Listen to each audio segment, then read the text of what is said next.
Delphine Batho convoque une conférence de presse pour expliquer les circonstances de son limogeage. Est-ce que, selon vous, ce limogeage était une bonne chose? Est-ce que l'exécutif a réaffirmé une forme d'autorité?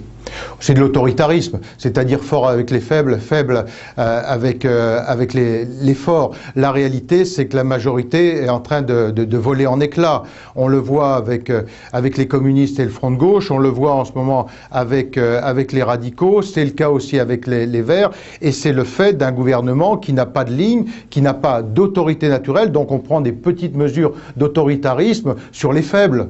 Mais si le Premier ministre avait davantage de courage, et le Président de la République aussi, ça se serait vu depuis un an. C'est pas par ce genre de mesures qu'on va combler le manque d'autorité à la tête de l'État. On a le sentiment que l'UMP, empêtrée dans ses divisions internes, porte moins la contradiction et finalement est moins audible, notamment sur le terrain de la réforme des retraites, que certains syndicats.